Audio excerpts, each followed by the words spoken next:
Hello students, welcome back to your educational channel Education and Knowledge. In previous class you had learned graphical method to solve a linear equation in two variables. So now in today's class you will learn how to solve a linear equation in two variable by substitution method. तो जैसा कि आपने पहली class में सीखा था कि कैसे हम ग्राफिकल मेथड से दो चर वाले रैखिक समीकरण को हल करते हैं, तो आज की क्लास में आप सीखेंगे कि कैसे हम दो चर वाले रैखिक समीकरण को प्रतिस्थापन विधि से हल करेंगे। तो चलिए स्टार्ट करते हैं अपनी क्लास को। तो ये रहा आपका टॉपिक, प्रतिस्थापन विधि, सब्स्टिट्यूशन मेथड।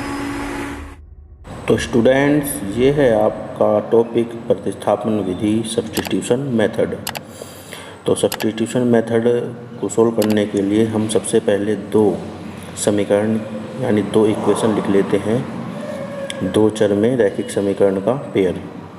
तो हमने ये दो समीकरण लिख ली हैं, इनमें नंबर 1 नंबर 2 डाल देंगे हम।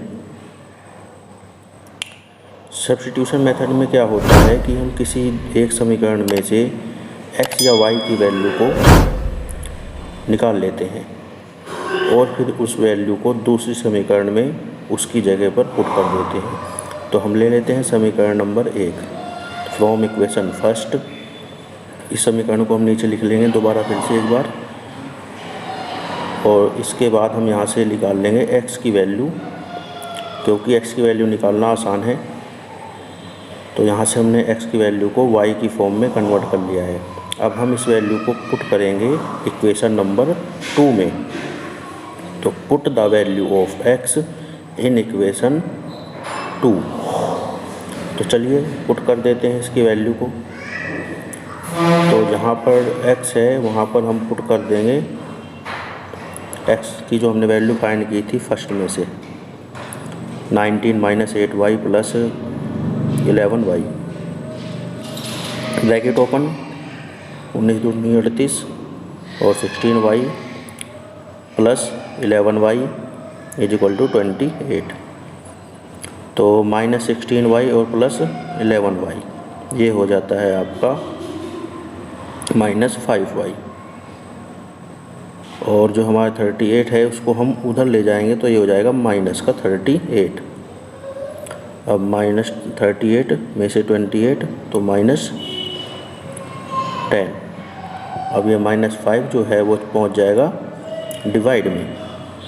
तो यहाँ से आ जाएगा हमारा y is equal to -10 upon -5, minus से माइनस कैंसिल, 5 × 2 = 10, तो y इज इक्वल टू आ गया 2।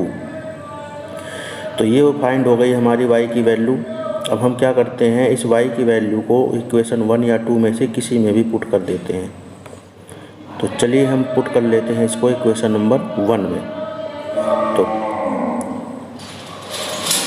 यहाँ पर हम लिख लेते हैं put the value of y in equation 1। हम 1 या 2 में से किसी में भी रख सकते हैं, जो हमें आसान लगेगा हम उसी में ही उसकी वैल्यू पुट करेंगे। तो यहाँ पर हमने इक्वेशन 1 ली है, तो इक्वेशन को एक बार लिख लेते हैं और यहाँ पे वैल्यू पुट करेंगे y की। तो जहाँ पर y है वहाँ पे हम रखेंगे 2। तो ये हो जाएगा हमारा 8 × 2 इज इक्वल टू 19। तो चलिए सोल्व कर लेते हैं। x plus 8 × 2 = 16 is equal to 19। अब ये जो 16 है इसको हम इज इक्वल टू के उधर ले जाएंगे तो ये हो जाएगा माइनस का। तो यहाँ पे आ गया x इज इक्वल टू 3। तो ये हो गई अब हमारी x की वैल्यू। अब हमारी x और y की वैल्यू फाइंड हो चुकी हैं। तो यानी हमारी जो इक्वेशन है लीनियर पेयर इन टू वेरिएबल वो सोल्व हो चुका है। तो देख लीजिए, इससे हम इसकी वैल्यू फाइंड करते हैं। ये हमारा मेथड था प्रतिस्थापन विधि, सब्स्टिट्यूशन मेथड। अब हम इसका वेरिफिकेशन करेंगे। तो इसके लिए हम इनकी वैल्यू को ऊपर नोट कर लेते हैं एक बार, क्योंकि इसको अभी रफ करना पड़ेगा। और क्योंकि क्वेश्चन में कभी कभी पूछा जाता है कि solve the equation and also verify, समीकरणों को हल कीजिए और सत्यापन भी कीजिए। तब हम ये करते हैं। तो इसको एक बार नोट कर लिए। अब मैं इसको रब कर देता हूँ, फिर हम इसका वेरिफिकेशन करेंगे। तो नोट कर लीजिए एक बार आप, फिर हम करते हैं इसका वेरिफिकेशन। चलो अब इसको रब कर देते हैं।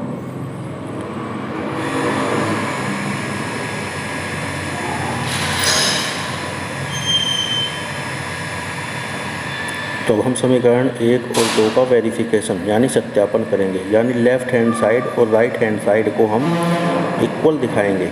अगर हमारी वैल्यू पुट करने के बाद लेफ़्ट हैंड साइड और राइट हैंड साइड इक्वल आ जाती है तो हमारा वेरिफिकेशन हो जाता है, यानी सत्यापन हो जाता है। तो हम ले लेते हैं पहले समीकरण नंबर 1, इसको हमने नोट किया।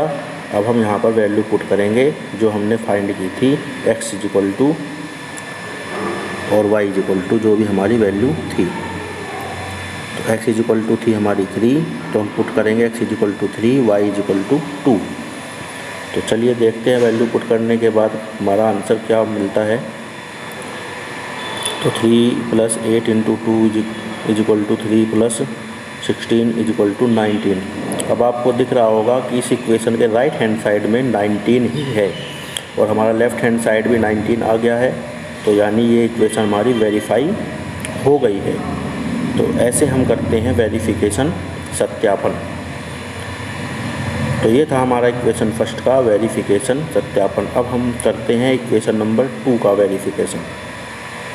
तो इक्वेशन नंबर 2 को नोट कर लेते हैं एक बार, फिर हम यहाँ पर x और y की वैल्यू को पुट करेंगे। तो लेफ़्ट हैंड साइड इसकी हम नोट कर लेते हैं। लेफ़्ट हैंड साइड यानी बायां पक्ष 2x + 11y, 2x + 11y।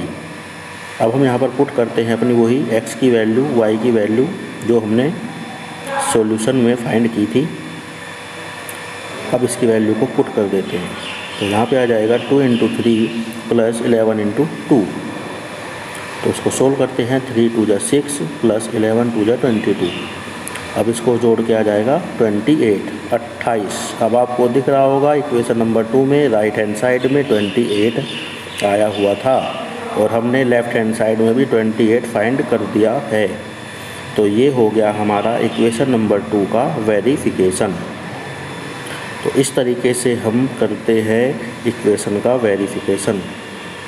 तो हमारा बायां पक्ष बराबर दायां पक्ष यानी left hand side equal to right hand side आ गया है। तो इक्वेशन का हो गया वेरिफिकेशन। ऐसे ही हम इक्वेशन 2 में भी लिख देते हैं, left hand side equal to right hand side, बायां पक्ष बराबर दायां पक्ष। तो स्टूडेंट्स, ये था आज का हमारा topic, how to solve a linear pair in 2 variable by substitution method. किस तरीके से हम 2 चर वाले रैखिक समीकरण के युग्म को प्रतिस्थापन विधि से हल करते हैं और कैसे उसको वेरीफाई करते हैं। तो ये था आज का हमारा टॉपिक। उम्मीद है कि आपको अच्छे से समझ में आ गया होगा। एक बार देख लीजिए आप उसको ध्यान से। कोई प्रॉब्लम होती है तो आप मैसेज बॉक्स में मैसेज छोड़ सकते हैं, आपकी प्रॉब्लम का सॉल्यूशन ज़रूर किया जाएगा। तो ध्यान से देख लीजिए, अच्छे से समझ लीजिए, कोई प्रॉब्लम हो तो पूछ सकते हैं। तो नेक्स्ट वीडियो में आपको नेक्स्ट मेथड बताऊंगा। इसके लिए हमारे चैनल को सब्सक्राइब, लाइक और शेयर ज़रूर करें और बेल आइकन को ज़रूर दबा दें, जिससे अगली वीडियो का नोटिफिकेशन आपको सबसे पहले मिले। Thank you.